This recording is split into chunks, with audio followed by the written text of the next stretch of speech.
মনত ৰাখিব ছাৰ আপোনাৰ লগত থাকিলে আপোনাৰ কোনো চিন্তা নাই, নহ'লে আপোনাৰ জীৱনটোত বিপদ নিশ্চিত।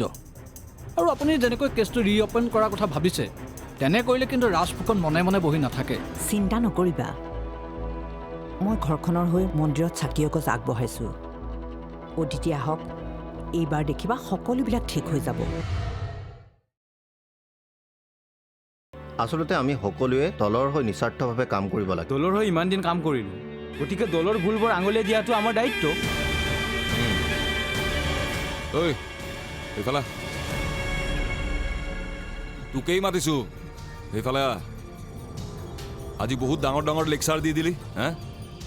কেনেবাকৈ কথাবোৰ মোকেই উদ্দেশ্য কৰি কোৱা নাইতো? নাই নাই, আপোনাক কিয় ক'ম? পৰিয়ালকেন্দ্ৰিক ৰাজনীতি কোনে কৰিছে? মোৰ দেউতাই। আপুনি ভুল বুজিছে। কি ভুল বুজিছোঁ হা? আৰু কি মোৰ টিকট পোৱাৰ যোগ্যতা নাই? চাওক, মোক নুবুজাবি। মই তোক যিটো প্ৰশ্ন কৰিছোঁ সেইটো প্ৰশ্নৰ উত্তৰ দে। মোৰ কি টিকট পোৱাৰ যোগ্যতা নাই? আচ্ছা, তোৰ কিমান যোগ্যতা আছে সেইটো ক আগতে। ক বহু বছৰ ধৰি US-ত থাকি বিজনেছ কৰিছোঁ। তোৰ জন্মৰ আগতেই মোৰ দেউতাই এইটো দল গঠন কৰিছে। দেউতাই এই দলটোৰ কাৰণে যিমানখিনি ত্যাগ কৰিছে তাৰ পাছত আৰু মই কি কৰিব লাগে হা? এইটো দলত থাকি মই যিমান কষ্ট কৰিব লাগিছিল দেউতাই মোৰ কাৰণে সেইখিনি কষ্ট অলৰেডি কৰি থৈছে। কালি পৰহি দলত জইন কৰি দলৰ এডভাইজাৰ হ'বলৈ আহক হা? এডভাইজাৰ? আপোনাৰ যদি ইমানেই গাত লাগিছে তেতিয়াহ'লে মিটিঙত একো মাত নামাতিলে কিয়? ইচ্ছা কৰিলে আপোনাক নাঙঠ কৰি ইয়াৰ পৰা চুচুৰাই লৈ যাব পাৰোঁ। কি কলি? মোক নাঙঠ কৰিবলৈ আহ?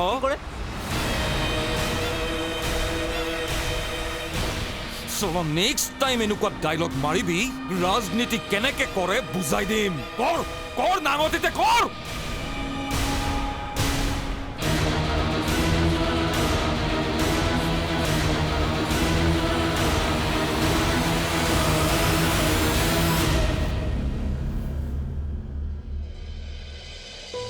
তৰকাৰী অকণমান দিওঁ নেকি? নালাগে মা।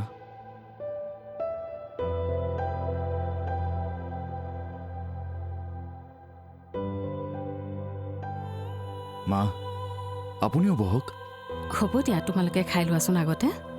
মাৰ এইটোৱে কাম, অনবৰতে বাৰ কথাবোৰ ভাবি এনেকৈ চিন্তা কৰি থাকে। তুমি খোৱা নীৰৱ, ছোৱালীজনী যাবগৈ যে তাকে মাকৰ দুখ লাগিছে। মই কথাটো বুজি পাইছোঁ মা। আপুনি অদিতি মোৰ ঘৰলৈ যোৱাৰ কথাক লৈ চিন্তা কৰা নাই। আপুনি এতিয়া অদিতি আৰু মোৰ কথাক লৈহে ভয় খাইছে। ভয় নাখাব মা। মই আপোনালোকক আগতেও কৈছোঁ, সেইখন ঘৰত মই অদিতিক অকলে কেতিয়াও এৰি নিদিওঁ। আপোনালোকে এইবোৰ কথাক লৈ একো চিন্তা কৰিব নালাগে। মইহে তোমাক এটা অনুৰোধ কৰোঁ। কওক দেউতা। মাজনী এতিয়া তোমাৰ লগত গ'লেও তাইতো আকৌ সোনকালে আহিব নোৱাৰিব, আৰু ছোৱালীজনীৰ মুখখন চাওঁ বুলি ক'লেও আমি চাব নোৱাৰা হ'ম। সঁচা কথা ক'বলৈ গ'লে তোমালোকৰ ঘৰখনলৈ যাবলৈ আমাৰ সাহস নাই। আৰু এতিয়া তুমিয়ে মাজে মাজে সময় উলিয়াই তাইক লৈ অহা যোৱা কৰি থাকিবা। দেউতা আপুনি এইবোৰ কথা কৈ মোক আৰু লাজ নিদিব। মই বিচাৰোঁ দুইখন ঘৰৰ মাজত সকলো আগৰ দৰে ভাল হৈ উঠক। কোনো কাৰণত যাতে অহা যোৱা কৰিবলৈ কাৰোৰে সংকোচ নহয়। ইজনে আনজনৰ লগত যাতে সহজ হ'ব পাৰে। হ'ব দিয়া, এতিয়া ভাত খোৱাচোন। তহঁতেও খা, খোৱা। তুমি জানা তেওঁ যুৱ মৰ্চাৰ ৰাজ্যিক সভাপতি। তুমি এনেদৰে কাৰ্যালয়তে তেওঁৰ ওপৰত হাত উঠাব নালাগিছিল। চাওক, ভুলটো তেখেতৰ। ক'ত ভুল কৰিলে তেওঁ বাৰে বাৰে মোক বেয়াকে কৈ আছিল। চোৱা, দলৰ সকলো নেতাকৰ্মীৰ লগত মিটিং কৰি এনেদৰে আলোচনা কৰা হয়, আৰু আলোচনাৰ পাছত সিদ্ধান্ত লোৱা হয়। তোমাৰ যদি ক'বলগীয়া কিবা আছিল দলৰ সভাপতিক অৱগত কৰিব লাগিছিল। মিছা মিছি এনেদৰে পৰিৱেশ নষ্ট কৰাটো ভাল কথা হোৱা নাই। চাওক, এইবোৰ মানুহক ভালদৰে বুজাই দিব, যাতে ভৱিষ্যতে কথা ক'লে সাৱধানে কয়। কাৰণ মই যেতিয়া সিদ্ধান্ত লওঁ দলৰ সভাপতিক জনাই নলওঁ। ৰাজ ফুকনে মোক চিনিয়েই পোৱা নাই। ৰাজনীতি কেনেকৈ কৰিব লাগে তাতকৈ মই বেছি ভালকৈ জানো। কাৰ কিমান জনপ্ৰতিনিধি হোৱাৰ যোগ্যতা আছে আজি দলৰ সকলোৱে সেই কথা গম পালে। মানে আজি এই সকলোবোৰ মই মোৰ ইচ্ছামতে কৰিছোঁ। ৰাজ ফুকনৰ খং উঠাবলৈকে দলৰ মিটিঙত মই নামি পৰিছিলোঁ। কিন্তু কলিয়াবৰ সমষ্টিৰ পৰা ময়ো টিকট বিচাৰিছিলোঁ, কিন্তু ৰাজ ফুকন হ'ল অভিনৱ ফুকনৰ পুত্ৰ। গতিকে সি টিকট পোৱাটো 90% ফাইনেল। গতিকে এতিয়া দলেও জানক কাৰ কিমান যোগ্যতা আছে। এইটো দলৰ কাৰণে ময়ো যথেষ্ট কষ্ট কৰিছোঁ, গতিকে মই কিয় টিকটৰ পৰা বঞ্চিত হ'ম? আপোনাক কিন্তু মানিছোঁ দেই। তাইও যাবগৈ এতিয়া, ঘৰখন একেবাৰে খালী খালী হৈ যাব। হয় দেউতা। ৰ'বা হেৰা, তোমালোকৰ হৈছেনে নাই হে?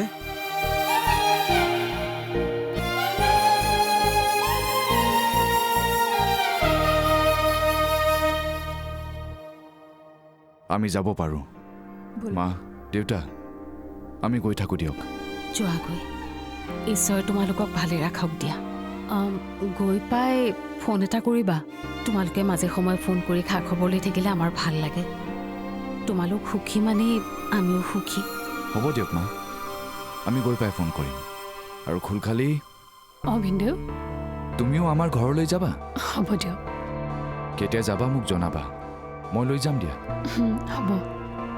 অদিতি,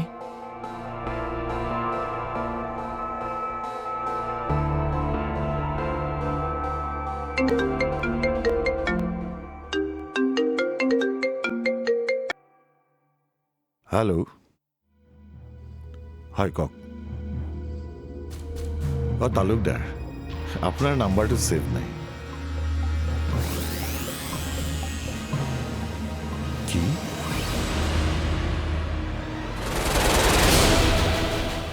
হয় নেকি?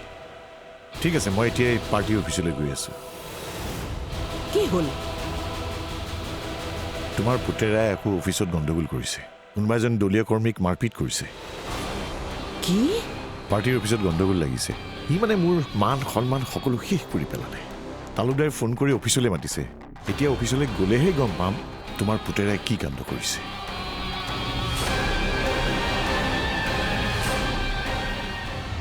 বৌ ভালনে?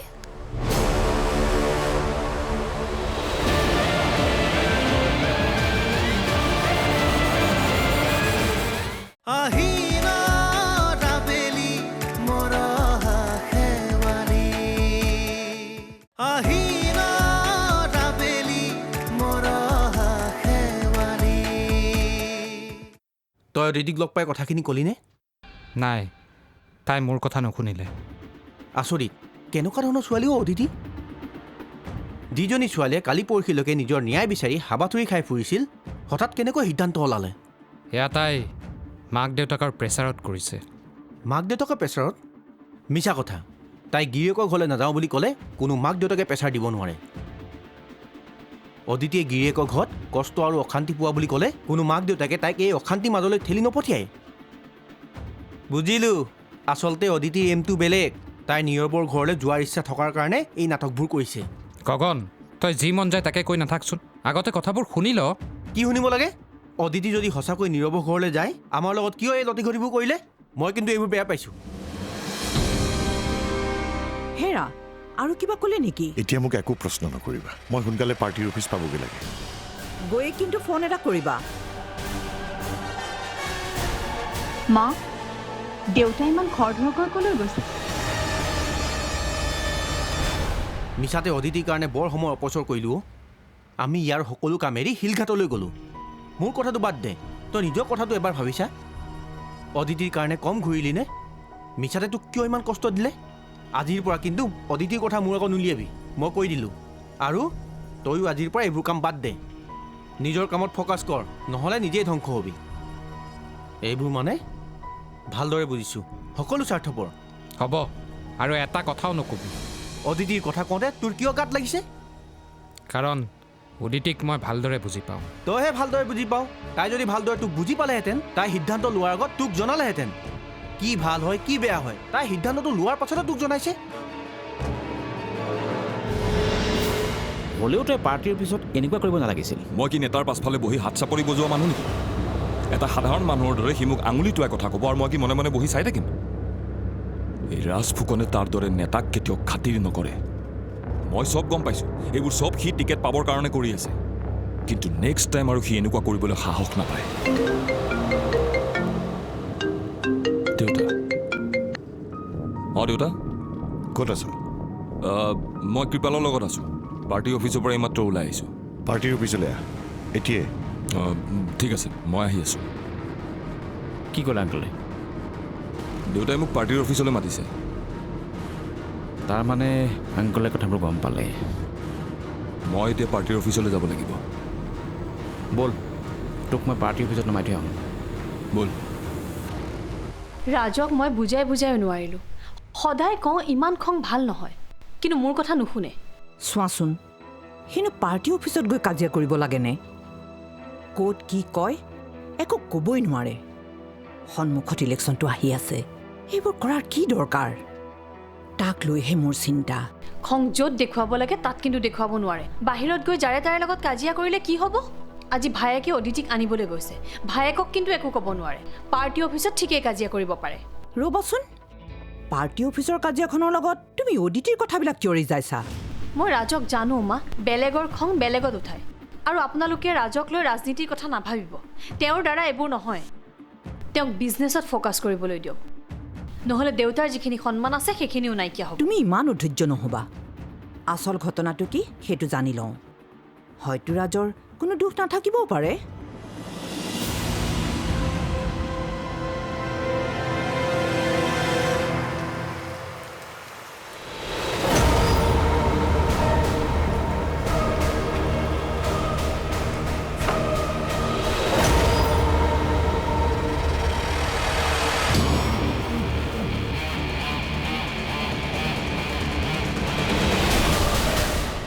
বাৰে বাৰে ফোন কৰিছোঁ দেউতাই ফোনটো ৰিচিভ নকৰে ৰাজলৈ ফোন কৰিছিলা নেকি ৰাজেও ৰিচিভ নকৰে চিন্তাই লাগিছে এওঁতো ফোন এটা কৰি ক'ব পাৰে কি হৈছে মা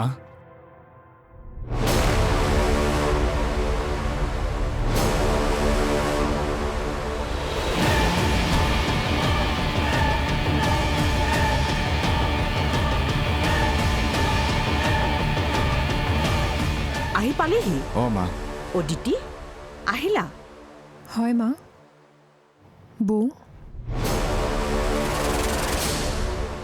ভালনে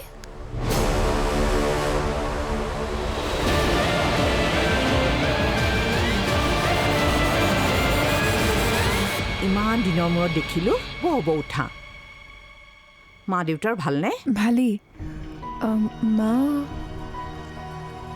মা বৌ এনেকৈ গুচি গ'ল যে নাই ময়ূৰী মনটো ভাল নহয় মই অহাৰ কাৰণে নেকি মা নাই নহয় ৰাজক লৈহে আমাৰ এটা টেনশ্যন হৈ আছে দাদাৰ আকৌ কি হ'ল পাৰ্টিৰ অফিচত কিবা কাজিয়া লাগিছে নেকি ফোনটো পাই দেউতাৰ লৰালৰিকৈ অফিচলৈ গৈছে কি হৈছে এতিয়াও সঠিককৈ আমি গম পোৱা নাই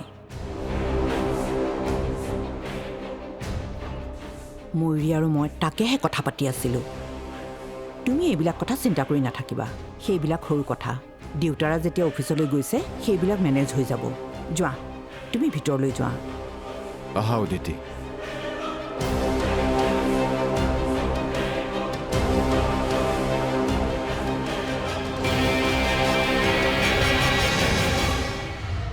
এইখন ঘৰৰ মানুহবোৰৰ স্বৰূপ গম পালে আপোনাৰো মানুহবোৰৰ প্ৰতি শ্ৰদ্ধা কমি যাব আপুনি বাৰু জানে নেকি কি উদ্দেশ্যত মোক ইয়ালৈ ঘূৰাই আনিছে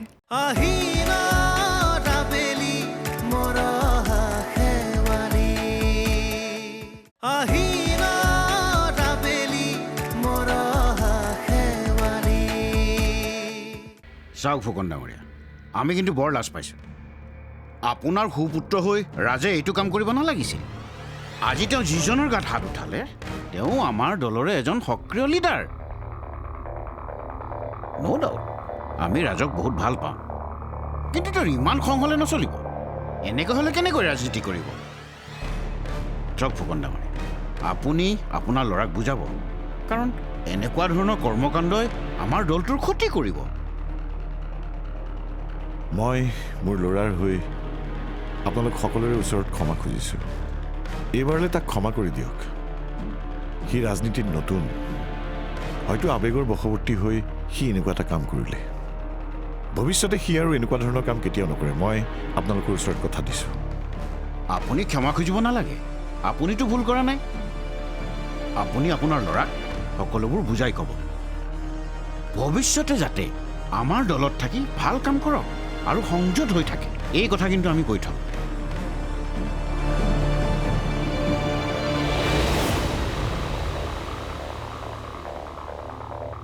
মই কথা দিলোঁ ভৱিষ্যতে আৰু এনেকুৱা কাম কেতিয়াও নকৰোঁ যদি মোৰ কিবা ক'বলগীয়া থাকে মই দলৰ মজিয়াতহে ক'ম স্বৰাজ তুমি অভিনৱ ফুকন ডাঙৰীয়াৰ ল'ৰা ফুকন ডাঙৰীয়া আমাৰ দলৰ এজন জ্যেষ্ঠ নেতা তুমি এইবোৰ কৰিলে শোভা নাপায় তাতেই তুমি শিক্ষিত তোমাৰ পৰা আমাৰ দলে বহুত আশা কৰে আমি বিচাৰোঁ ভৱিষ্যতে তুমি আমাৰ দলৰ সংবিধান মানি চলাটো অদিতি অ' মানসী বা আহা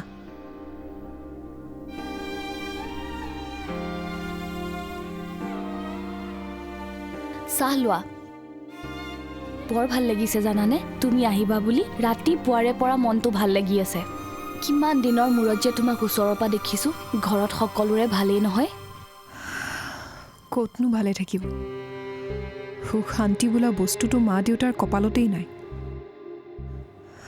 আচলতে তেওঁলোকৰ সুখৰ কাৰণে মই ইচ্ছাৰ বিৰুদ্ধে কিছুমান কাম কৰিব লগা হৈছে তাৰমানে তুমি ইচ্ছাৰ বিৰুদ্ধে ইয়ালৈ আহিছা নেকি এইখন ঘৰত থকাৰ মোৰ কোনো অভিলাষ নাই মানসীবা এইখন ঘৰৰ মানুহবোৰৰ স্বৰূপ গম পালে আপোনাৰো মানুহবোৰৰ প্ৰতি শ্ৰদ্ধা কমি যাব আপুনি বাৰু জানে নেকি কি উদ্দেশ্যত মোক ইয়ালৈ ঘূৰাই আনিছে নীৰৱে তুমি উভতি অহাটো বিচাৰিছিল আৰু বেলেগ কিবা কাৰণ আছে যদি মই গম নাপাওঁ বাৰু এতিয়া সেইবোৰ থোৱা সকলোৰে লগত হাঁহি মাতি থাকিবা এইবাৰ সকলোৱে বুজি পাব দিয়া আৰু যদি কিবা ভুল বুজাবুজি হয় তুমি নীৰৱক বুজাই ক'বা আকৌ